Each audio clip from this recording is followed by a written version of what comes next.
성가대의 귀한 찬양 또 힘찬 은혜의 찬양에 진심으로 감사를 드립니다. 주님의 십자가의 은혜가 여러분들께 오늘 하루도 가득하시기를 주님의 이름으로 간절히 축원합니다. 여러분, 제가 모르고 있다가 여기서 그 성가대 찬양을 들으면서 보게 됐는데, 여러분 이 뒤에 있는 십자가 보셨어요? 꽃꽂이에 있는 십자가? 진짜 아름답네요. 네. 그것도 세 개군요. 네, 감사합니다. 네, 감사합니다. 오늘은 종려 주일입니다. 우리 한번 서로 호산나라고 하면서 인사해 보실까요? 그 호산나의 의미에 대해서는 제가 곧 설명드리겠지만 서로 한번 인사하시겠습니다. 호산나, 호산나, 호산나. 네. 사실 인사로 적합한지는 모르겠습니다. 왜냐하면 그 의미는 우리를 구원하소서라는 이제 뜻이죠. 그래서 종려 주일에 예수님께서 예루살렘에 이제 입성하실 때, 예루살렘 성에 들어가실 때 많은 무리들이 모여서 이제 예수님을 왕으로서 또 자기들을 구원할 이로써 크게 외쳤던 소리입니다. 그래서 백성들은 예수님을 향해 호산나 다윗의 자손이여 왕으로 오시는 이여라고 하고 소리칩니다. 이 종려주일에 대해 매년 드리는 말씀이지만 다시 한번 설명드리면, 예수님께서는 이제 지난 3년간의 공생애, 즉 복음을 전하시고 하나님의 나라를 가르치시는 일을 마치시고 이제 십자가에 달리시는 그 고난과 죽음만을 앞두고 계십니다. 대부분의 예수님의 사역은 북쪽의 이 변방 지역인 갈릴리 호수를 중심으로 이루어졌지만, 예수님께서 십자가에 달리시는 일은 예루살렘에서 이제 있게 되었습니다. 그래서 이 종려 주일은 예수님께서 이 십자가의 고난과 죽음을 당하시기 위해 예루살렘 성에 들어가신 그 사건을 기념하는 주일입니다. 이것을 종려주일이라고 부르는 이유는 요한복음의 기록에 의하면 그 예수님께서 예루살렘 성으로 들어오실 때 많은 무리들이 이 종려나무 가지를 흔들며 예수님을 맞이했기 때문입니다. 요한복음 12장 12절과 13절을 한번 읽어보겠습니다.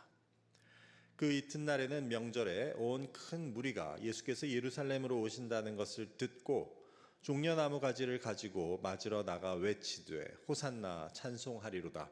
주의 이름으로 오시는 이 곧 이스라엘의 왕이시여 하더라. 당시 고대 문화에서 이 종려나무 가지는 승리와 영광 그리고 평화를 상징하는 것이었습니다. 그래서 주로 왕이 전쟁에서 이기고 다시 돌아올 때 백성들이 종려나무 가지를 흔들며 환영했다고 합니다. 그렇게 볼 때 이것은 예수님께서 예루살렘에 입성하시는 것 역시 예수님이 평화의 왕이자 승리의 왕으로 오시는 것을 기대하고 환영하는 백성들의 소리였습니다. 그래서 이로부터 종려주일이라는 이름이 붙게 됩니다. 이 종려주일로부터 시작해서 이제 고난주간이 시작되는데, 그래서 이번 주 목요일은 예수님께서 마지막으로 제자들과 식사를 하시며 제자들의 발을 씻기신 세족 목요일, 그리고 금요일은 예수님께서 십자가에 달려 돌아가신 성금요일이 됩니다. 이처럼 예수님이 예루살렘에 들어가신 것으로부터 해서 고난과 십자가 사건은 아주 빠르게 진행됩니다. 그리고 돌아가신 지 사흘 만인 다음 주일에 예수님께서는 죽음을 이기시고 무덤에서 부활하시게 됩니다. 그래서 우리는 늘 이 종려 주일이 되면 예수님의 예루살렘 입성에 대한 본문을 함께 읽으며 예수님께서 승리의 왕이자 평화의 왕으로 오셨다는 사실을 함께 생각해 보았습니다. 그리고 왕으로 오셨지만 겸손한 왕으로 오셔서 나귀의 새끼를 타셨다는 것의 의미에 대해서도 함께 나누곤 했습니다. 그 가운데 오늘은 이 종려주일의 사건 속에서 또 다른 하나의 측면에 주목하고자 하는데, 그것은 바로 예수님이 타실 나귀의 새끼를 구하러 간 두 제자의 이야기입니다. 즉 예수님의 입성을 환영하며 환호하던 그 인파의 뒷면에 있는 어찌 보면 사소한 이야기, 알려지지 않은 이야기, 하지만 성경이 보여주고 있는 이 두 제자의 이야기가 우리에게 전해주는 그 교훈을 함께 나누고자 합니다. 오늘 본문을 보면 예수님께서는 이제 예루살렘에 가까운 마을에 가시자 두 제자를 이렇게 골라서 보내십니다. 이는 예수님께서 타실 나귀의 새끼를 구하기 위함이었습니다. 예수님께서 예루살렘에 들어가시며 이 나귀 새끼를 타신 이유는 무엇입니까? 그것은 메시아에 대한 구약의 예언을 이루시기 위함이었습니다. 스가랴 선지자의 예언이 기록된 9장 9절의 말씀을 제가 다시 읽어보겠습니다. 시온에 따라 기뻐할지어다 크게 기뻐할지어다 예루살렘에 따라 즐거이 부를지어다 보라 내 왕이 네게 임하시나니 그는 공의로우시며 구원을 베풀며 겸손하여서 나귀를 타시나니 나귀의 작은 것 곧 나귀 새끼이니라. 이 스가랴 선지자는 이스라엘의 포로 후기에 활동했던 선지자입니다. 그래서 학계 선지자와 비슷한 시기에 활동하면서 포로에서 귀환한 예루살렘으로 돌아온 그 이스라엘 백성들에게 예루살렘의 성전 재건을 독려하고 또 메시아 왕국에 대한 소망을 전했던 선지자입니다. 시기적으로 보면 예수님께서 오시기 약 500여 년 전에 이 예언의 말씀을 남깁니다. 이 말씀을 보면 시온과 예루살렘은 즐거워 노래하라고 왕이 내게 오실 텐데 그는 의로우시고 구원을 베푸실 왕이시지만 겸손하신 왕으로 나귀의 새끼를 타고 올 것이라고 그 500년 전에 예언합니다. 사실 이 스가랴의 예언은 당시 사람들에게는 의문을 갖게 하는 그러한 내용이라고 할 수 있었습니다. 왕이면 당시 고대 사람들에게는 정말 가장 높은 사람, 가장 힘 있는 사람인데 왕이 겸손하다는 것은 무슨 뜻인가 하는 것입니다. 왕이란 말 자체는 겸손이라는 것과는 거리가 멀고 사실 당시 사람들에게는 왕은 겸손해서는 안 되는 사람이라고 할 수 있었습니다. 그런데 왕이 겸손하여 나귀를, 그것도 나귀의 새끼를 탄다는 것에 대해 그 당시 이 예언을 듣는 사람들은 의아해할 수밖에 없었지만 이것은 그로부터 약 500년 후에 오실 하나님의 아들 예수 그리스도에 대한 예언이었습니다. 그래서 예수님께서는 이 예언의 성취를 위해 이제 제자 둘을 보내시며 맞은편 마을에 가면 나귀 새끼가 묶여 있을 텐데 그것을 풀어서 끌고 오라고 하십니다. 그런데 그 지시를 받은 제자들은 어리둥절할 수밖에 없었습니다. 왜냐하면 예수님께서는 지금 가서 주인이 있는 나귀의 새끼를, 그래서 묶여 있는 나귀의 새끼를 풀어서 가지고 오라고 하시기 때문입니다. 저 마을에 가면 아직 짐을 한 번도 져보지 않은 나귀의 새끼가 묶여 있을 텐데 그것을 풀어서 끌고 오라고 하십니다. 나귀 새끼가 묶여 있다는 것은 그 주인이 있다는 뜻인데 그것을 풀어서 가져오라고 하면 여러분 같으시면 어땠겠습니까?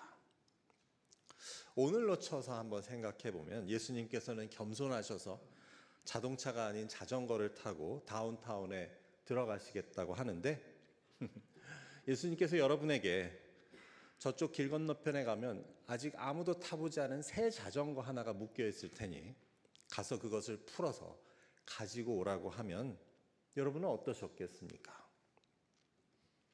그래서 이것은 당시의 제자들을 의아하게 만들 그러한 예수님의 지시였습니다. 아마도 제자들은 속으로 아니 예수님 그 주인이 뭐라고 하면 어떻게 합니까? 라고 생각했을지 모릅니다. 예수님께서는 그것을 알고 계셨다는 듯이 누가 어찌하여 너희에게 나귀를 푸냐고 물어보면 주가 쓰시겠다라고 대답하라고 말합니다. 이것도 좀 막무가내 같이 보이는 예수님의 대답이십니다. 왜 나귀를 푸냐고 묻는 것은 아마도 그 나귀의 주인일 텐데 다른 설명도 없이 그냥 주가 쓰시겠다라고만 말하라는 것입니다. 우리 생각 같으면 잠시 쓰고 곧 돌려줄 테니 염려하지 말라라고 하든지, 아니면 우리 선생님이 사실 예수님이신데 그분이 시켜서 그러니 잠시 쓸 수 있게 해주면 참 감사하겠다고 하는 게 맞지. 아무 말도 하지도 않고 가져가다가 그러다가 들키면 주인에게 그렇게 대답하라고 하는 것, 그것은 이해하기도 또 따르기도 힘든 일이었습니다. 하지만 예수님께서는 주가 쓰시겠다고 하여라, 바꾸어 말하면 주가 필요하셔서 가져가겠다라고 대답하라고 하십니다. 당시 주라고 하는 말, 즉 헬라어 큐리우스는 주인이나 선생이나 누구에게나 다 쓸 수 있는 그런 일반적인 말이었습니다. 종도 자신의 주인을 큐리우스라고 부르고 또 황제도 큐리우스라고 불렀습니다. 그러니 주가 쓰시겠다는 말 자체도 상당히 불친절하고 어떻게 보면 좀 고압적인 말이라고 할 수 있었습니다. 그래서 이 두 제자는 이 예수님의 지시를 듣고 난처할 수밖에 없었습니다. 하지만 예수님의 말씀을 들은 그 두 제자는 예수님이 시키신 대로 하여 결국 그 나귀 새끼를 찾게 되고, 또 시키신 대로 나귀 새끼를 풀다 보니 아니나 다를까 주인이 와서 예수님이 말씀하신 대로 물어보고, 그래서 그들은 예수님께서 시키시는 대로 대답을 하고 그것을 예수님께로 끌고 왔다는 것입니다.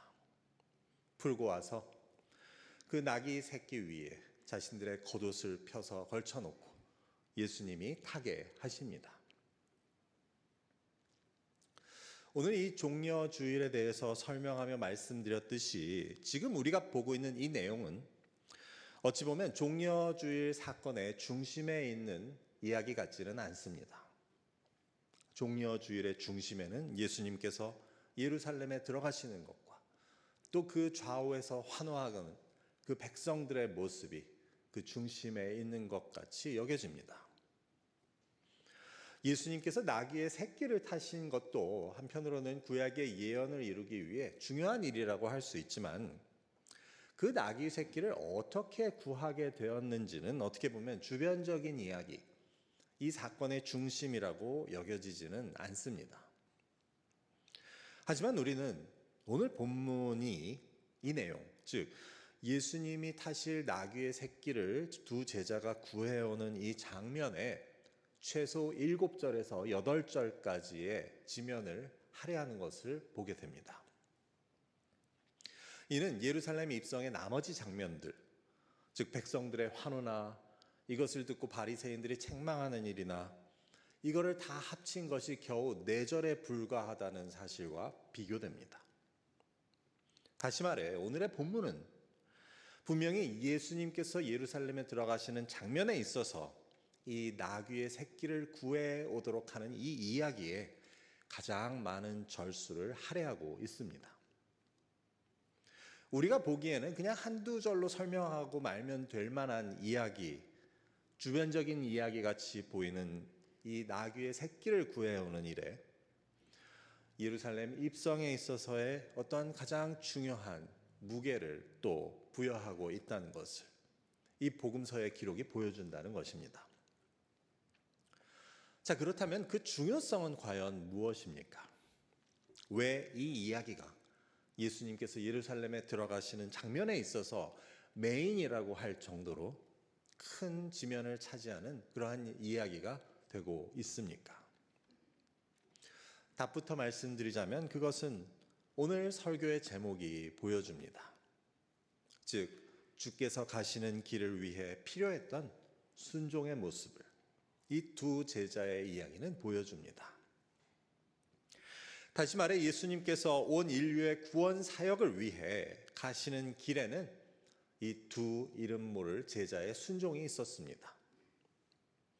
이 두 제자의 순종을 통해 메시아에 대한 구약의 예언이 성취되고 있었다고 할 수 있을 정도로까지 그 그 이야기들은 중요한 것이었습니다. 그러니 호산나를 외치는 수많은 군중들보다 아무도 모를 법한 이 두 제자의 이야기가 예수님의 예루살렘 입성에 있어서 가장 많은 절수를 차지하는 그 중심 내용이 되는 것을 우리는 보게 됩니다. 여러분들 중에 어떤 분들은 이 말씀을 듣고도 그래도 어떻게 그 두 제자의 이야기가 그렇게 중요할 수 있냐고 의문을 가지실 수 있습니다. 그런데 이 본문에 쓰인 동사 하나가 우리로 하여금 이 이야기를 전혀 다른 차원에서 보게 만들어줍니다. 그것은 다름 아닌 보내다라고 하는 동사입니다. 본문의 29절과 32절을 함께 한번 보시겠습니다. 감람원이라 불리는 산 쪽에 있는 벳바게와 베다니에 가까이 가셨을 때에 제자 중 둘을 보내시며, 그리고 32절입니다. 보내심을 받은 자들이 가서 그 말씀하신 대로 만난지라. 먼저 29절에서 예수님께서 제자 중 둘을 보내셨다는 것은 그렇게 큰 의미를 가지지 않는 것으로 볼 수 있습니다. 하지만 32절에서 그들을 그 두 제자들이 가서라고 하지 않고 보내심을 받은 자들이 가서라고 하는 것에 우리의 눈이 머물게 됩니다. 여기서 보내다라는 동사는 헬라어 아포스텔로로, 이것은 사도를 뜻하는 말인 아포스톨로스의 어원이 되는 말입니다. 그래서 사도라는 단어의 원래 의미는 보내심을 받은 자들입니다. 이는 오늘 본문이 두 제자를 부르고 있는 그 말입니다. 그래서 예수님이 떠나시고 난 후에 교회의 지도자들로서 복음을 전하고 하나님의 나라를 전파한 사도들은 그 의미가 예수님으로부터 보내심을 받은 자들이라는 의미였습니다. 사도 베드로도, 사도 바울도 이처럼 예수님에 의해 보내심을 받은 자들이었습니다. 그렇게 볼 때 오늘 말씀에 나오는 이 두 제자는 예수님께서 특별한 목적을 위해 보내셨음을 오늘 말씀은 기록하고 있고, 그래서 오늘 본문은 그 두 제자를 보내심을 받은 자들이라고 부르는 것을 보게 됩니다. 다시 말해 그들은 예루살렘의 입성과 구약의 예언의 성취를 위해서 보내심을 받은 자들이었습니다. 그리고 그 보내심을 받은 자들에게 있어서 가장 중요한 것은 보내심의 목적을 이루는 순종이었음을 알게 됩니다. 앞서 보았듯이 영문도 모르고 또 자신들을 난처하게 만들 수도 있는 그런 예수님의 지시였지만 그들은 자신들의 생각이나 판단을 앞세우지 않습니다. 다만 예수님께서 시키시는 대로 하고 있었습니다. 그리고 예수님께서 시키시는 대로 할 때 그들은 예수님 말씀대로 하나하나 그대로 되는 것을 경험합니다. 32절을 한번 다시 보시겠습니다. 보내심을 받은 자들이 그 말씀하신 대로 가서 만난지라. 즉 그 시키신 대로 가서 보니 나귀 새끼를 만나게 되고, 또 나귀 새끼를 풀다 보니 예수님이 말씀하신 대로 주인이 물어봅니다. 그래서 예수님이 시키신 대로 대답하다 보니 주인은 그 나귀 새끼를 보내줍니다. 결국 그들은 그 나귀 새끼를 예수님께로 끌고 올 수 있었습니다. 이를 통해 우리가 알게 되는 교훈은, 이런 이야기는 우리에게도 마찬가지라는 사실일 것입니다. 우리는 하나님을 믿고 또 하나님의 일을 또 하며 산다고 하지만 때로 우리는 하나님의 말씀이나 또 하나님의 뜻보다는 우리의 생각이나 우리 자신의 판단을 앞세우는 경우가 있지 않습니까? 이것이 과연 하나님의 뜻인가 하는 그러한 생각보다는 내 생각에 이것은 어떤지 나의 생각이나 나의 판단을 앞세우게 됩니다. 나의 생각이나 판단뿐 아니라 나의 입장도 앞세우게 됩니다. 하나님의 일이긴 하지만 내 입장을 먼저 고려한다는 것입니다.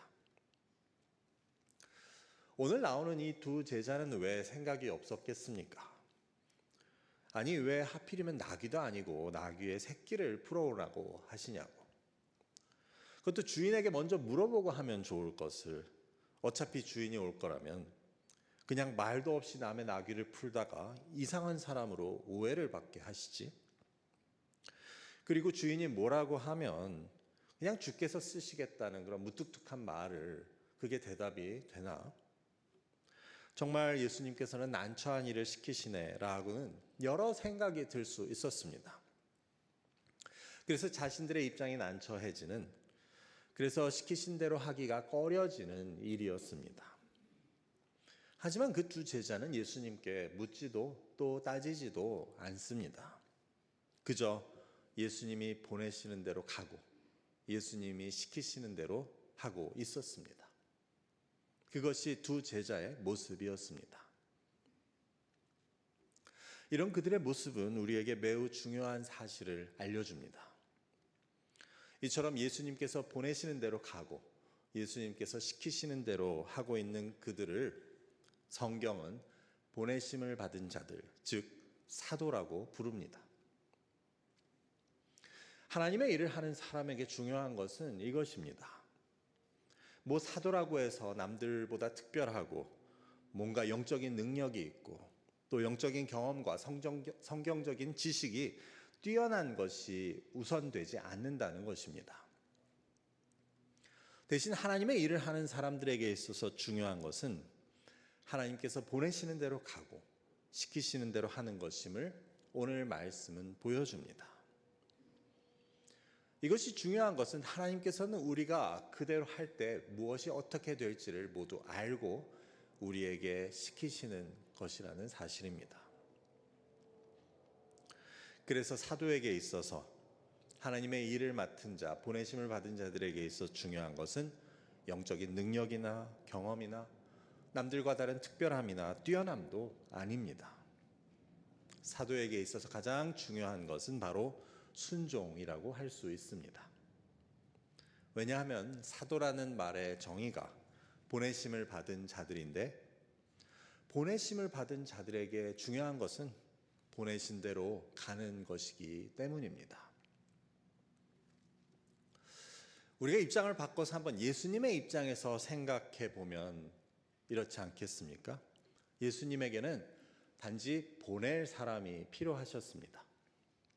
예수님께서는 맞은편에 가면 나귀 새끼가 한 마리 묶여 있을 것을 다 알고 계셨고, 그래서 당신께서 그 나귀의 새끼를 타고 예루살렘에 들어가셔야 할 것도 다 알고 계셨습니다.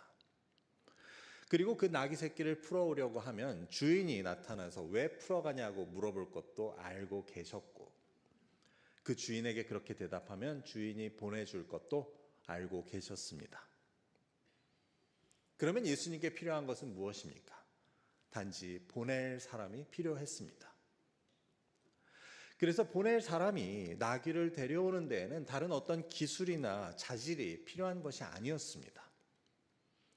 예수님은 모든 것을 다 알고 시키신 것이기 때문에 단지 그 말에 순종하여 가고 그 시키시는 대로 할 사람이 필요하셨습니다.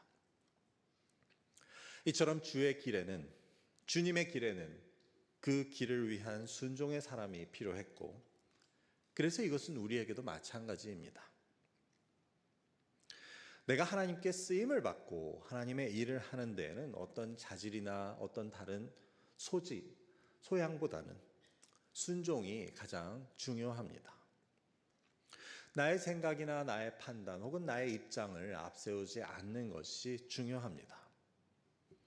나를 앞세워서는 예수님이 보내시고 시키는 일을 그대로 하기 힘들기 때문입니다. 구약의 사울 왕이 하나님의 말씀을 듣지 않고 자기 생각대로 하게 되었을 때 하나님의 선지자 사무엘이 한 유명한 말을 모두 알고 계실 것입니다. 사무엘상 15장 22절입니다. 사무엘이 이르되 여호와께서 번제와 다른 제사를 그의 목소리를 청종하는 것을 좋아하심같이 좋아하시겠나이까. 순종이 제사보다 낫고 듣는 것이 수장의 기름보다 나으니. 사무엘은 사울 왕에게 하나님은 다른 번제와 무슨 여러 제사를 드리는 것보다 하나님의 목소리를 귀담아 듣는 것을 더 좋아하신다고 말합니다.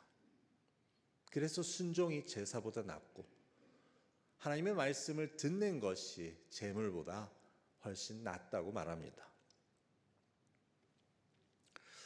오늘 말씀으로 돌아가서 오늘 말씀에 나오는 그 두 제자는 특이하게도 이름이 나오지 않습니다. 저는 나름 그 의미를 생각해 보았습니다. 아니, 이처럼 주님 가시는 길에 순종이 중요하다고 하면서 그 순종의 모습을 보인 그 두 제자의 이름, 그걸 왜 기록하지 않았을까? 그것은 그 두 제자는 어느 누구도 될 수 있었기 때문이라는 생각을 해보게 됩니다. 즉, 만일 예수님이 처음에 어떤 둘을 시켰는데 그들이 가기를 거부했다면 혹은 다른 이유를 댔다면 예수님은 분명히 다른 제자들을 보내셨을 것입니다. 바꾸어 말하면 처음 두 제자가 순종하지 않았다고 해서 예수님께서 하시고자 하는 일을 못하지는 않으셨을 것이라는 말입니다. 그 둘이 아니면 다른 둘을 통해서 주의 길을 예비하고 구약의 예언을 성취하는 일을 이루셨을 것입니다. 그렇게 볼 때 순종한 그 제자가 누구였는지는 전혀 중요하지 않습니다. 대신 그게 누구였든 그들이 순종했다는 사실이, 그들의 순종의 모습이 중요했다는 것을 보여줍니다. 다시 설명해 보자면 이 말씀이 우리에게 주는 교훈에 있어서 그 두 제자가 베드로인지 야곱인지는 전혀 중요하지 않다는 것입니다. 대신 중요한 것은 거기 나오는 그 둘은 보내심을 받고 순종한 두 제자였다라는 사실이 중요한 것입니다. 여기서 더 중요한 것은 그래서 우리도 그 두 제자가 될 수 있고 또 되어야 한다는 사실일 것입니다. 내가 순종하지 않으면 하나님께서는 다른 누구를 사용해서라도 그 하나님의 일을 이루십니다. 그렇게 보면 순종은, 즉 나를 부르시고 나에게 일을 맡기시고 나를 보내시는 것은 우리에게 주시는 그 복을 누릴 기회를 잡는 것이라고 할 수 있습니다. 그래서 그 두 제자의 순종이 나의 모습이 될 수 있는 것이 중요합니다. 오늘 이 종려주의를 통해서 예수님께서는 우리에게도 도전을 주십니다. 내가 보내면 너도 갈 수 있냐고. 내가 간 십자가의 길을 따라오라면 너도 따르겠냐고 물으십니다. 저와 여러분 모두 주님의 부르심과 보내심에 순종함을 통해 주의 길을 위한 귀한 일들을 감당하시는 그러한 복과 은혜를 누리실 수 있기를 주님의 이름으로 간절히 축원합니다. 기도하겠습니다. 아버지, 오늘 종려주일의 말씀을 통해 주의 보내심에 순종했던 두 제자의 모습을 보게 됩니다. 순종을 통해 주의 길을 예비하고 예언의 성취를 이루게 된 그들의 모습과 같이 저희도 부르시고 보내시는 주님의 음성에 순종할 수 있도록 인도하여 주옵소서. 예수 그리스도의 이름으로 기도드립니다. 아멘.